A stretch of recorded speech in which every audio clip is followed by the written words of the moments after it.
Hello and welcome to the course. My name is Mike and I'll be your guide on the journey of learning the OODA loop. The OODA loop stands for Observe, Orient, Decide, Act. And it's a model that shows how people interact with their environments. And because teams and businesses are made up of people, the model also describes how they interact with their environment as well. And in this course, we're going to go through the basic theory so that we understand it well.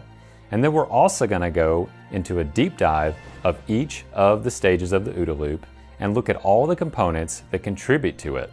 For example, in the observe stage, where someone is taking in information, one of those components is called sensor speed, or how fresh is the information that was gathered. In the orient stage, where someone is making sense of the world around them, an example of a component is existing model capabilities, or how diverse and aligned to reality a person's existing models are at that point in time.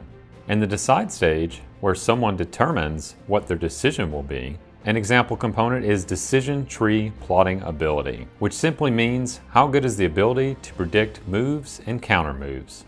In the act stage, an example component is the action complexity, or how complex is the action that's being carried out.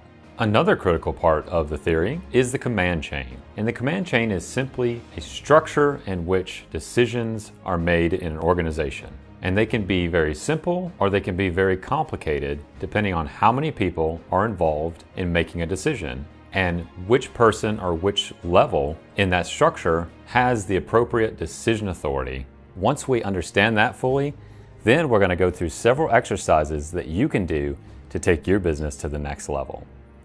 A little bit about me: I started my career as an engineer and I've transitioned into entrepreneurship. As an engineer in a Fortune 500 company with over 60,000 employees, I had many opportunities to participate on some of the highest performing teams in the industry. I got to see how outstanding leaders organize their teams for success. I spent over a decade in the defense industry where I got to see firsthand what separates good performing teams from bad performing teams, and also good businesses from bad businesses. And at the heart of all of it has been the OODA loop. So let's go ahead and jump into the theory.